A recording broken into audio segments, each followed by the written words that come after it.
Hello everybody, welcome back. This is the fourth of our videos on the idea of caring and welfare. Care and welfare. How do we look after each other? How do we look after our needy in our societies?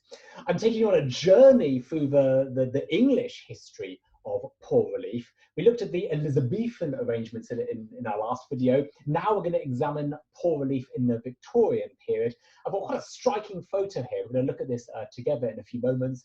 This is a photo of the Victorian workhouse by subheading punitive welfare. Was our help, was our welfare actually a form of punishment instead of a form of help? That's the question you'll be able to answer at the end of this video. So we're going to start by thinking about Victorian Britain. Excuse me while I change my screen here, that looks better.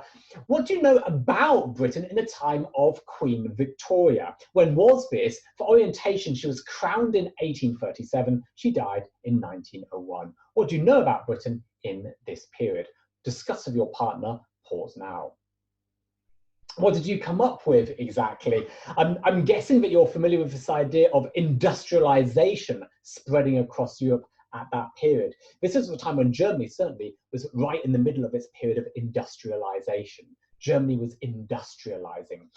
Britain, of course, had an earlier industrial revolution. You know, that was actually in the century beforehand. So this was not so much an industrializing as an industrialized Britain, so to say. Industrialization, that early industrialization, gave us economic wealth. That brought with it political power, and Britain used its political power and its economic resources to grab colonies. So this was the period of colonial expansion. Britain was colonizing left, right, and center, and an enormous amount of exploitation went with that. Obviously, the profits of the colonies were, again, in turn, increasing the wealth of Britain. So economically wealthy, politically powerful. Would you have noticed this if you were on the streets of London? I don't think you would have. Certainly not if you were one of the poorer parts of the relation of the society, which was a large chunk of the society. Think about the literature you know from this time. Many of you will have read Oliver Twist. There's every evidence that this was a very descriptive account of the London that Charles Dickens was seeing. The poor were in no way profiting from all of that colonial wealth, from all of that industrial production. The poor were kept in bitter poverty.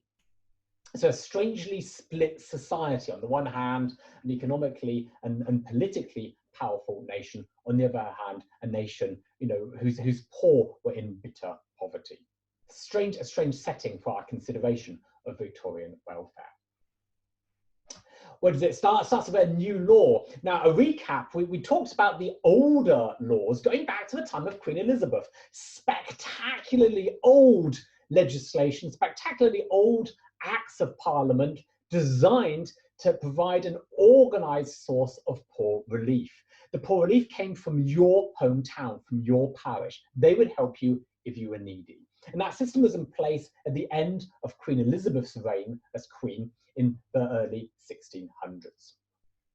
That was added to over the coming centuries, but effectively not really changed in any big way until the 1834 Poor Law, sometimes called the New Poor Law, in contrast to the old Poor Laws. This law is interesting. It made the workhouse the centrepiece of Victorian poor relief. It placed the workhouse at the centre of the help. So let's talk about the workhouse. Now, I must stress the workhouse had existed before the 1834 Poor Law. It had existed all over Europe by this time. You know, workhouses were being established in the Netherlands and Britain in the 1600s already. So it wasn't a Victorian invention, not at all. But it was for the first time legitimised and placed really central to managing the country's poor. Over the course of the coming decades, Britain became covered in these workhouses. They were literally built in every community. I want you to have a look at the image on my next slide. It's the image you've already seen. Have a look at the image. What do you see? The image is of a workhouse, but you know, what are we seeing in this particular photograph? What do you notice? What strikes you? You know, what hits you in this image? And what can you guess about these workhouse residents' lives? The photo hints a lot at how their life may be. Can you do some guesswork here? So have a look at the image on the next slide together with your partner. Here it is, of course. I'll make myself small so you can pause and see more of it. Unpause now, I'll make myself big again. If I can, technically. Yeah, getting there. So this is the image we're looking at, and it really is quite striking, isn't it? We're seeing people, we notice a number of things. There's obviously some kind of gender segregation here. We're not seeing any men, we're seeing entirely women. They're wearing uniform. They appear to be eating, they're having their mealtime together. They're really packed together like sardines in a can. What kind of building is it? It's a very strange building.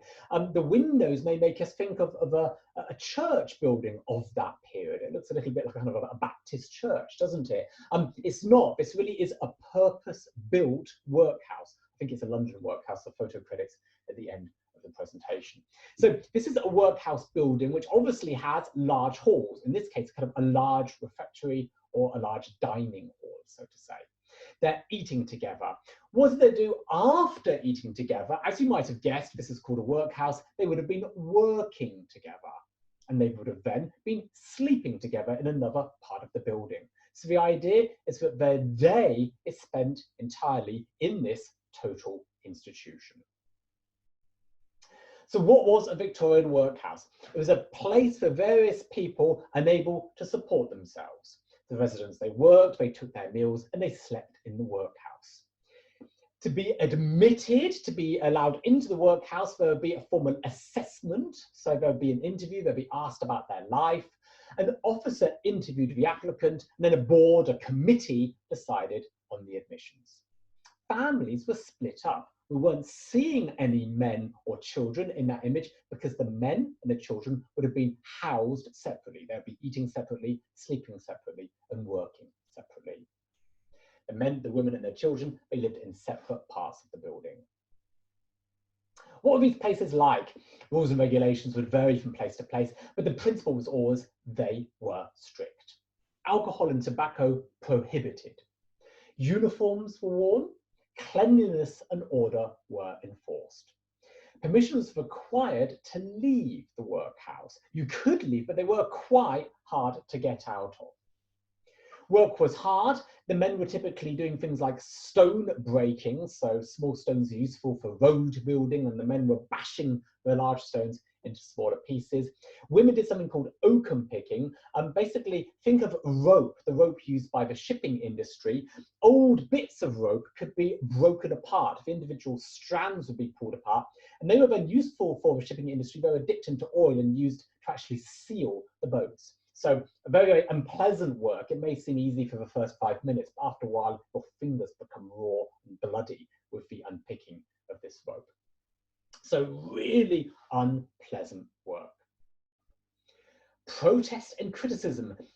Some saw these workhouses as being a necessary measure to address wide-scale poverty. There was a lot of poverty, the state had to do something. So that there would have been people believing strongly in the necessity of the workhouse, but others disagreed. The new law immediately the subject of public criticism. And there's some fantastic material out there on the internet. I found a satirical poster contemporary to this law. It was produced very shortly after the law was passed. It's at the National Archives website, which is a really great website of historical resources. Check it out.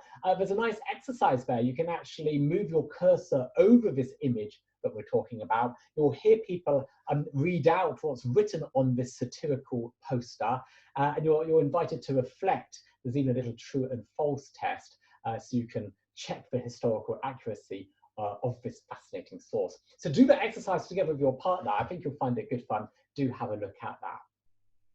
My final question, though, you can do that after the presentation. My final question for you, a modern understanding of welfare. My last question for you to think together with your partner about, does the poor relief of the workhouse, does it match our understandings of welfare today? Why or why not? In many aspects, it looks very, very foreign, very, very brutal. You know, the harshness, the hardness of it will strike us. On the other hand, is there any way in which it seems strangely familiar? Has something from this workhouse logic, has something stayed to our welfare arrangements today? Something for you to think about, why or why not. Pause here, have a natter. I'm going to come to a close now. Thanks a lot for listening, everybody. Last video in this series coming up.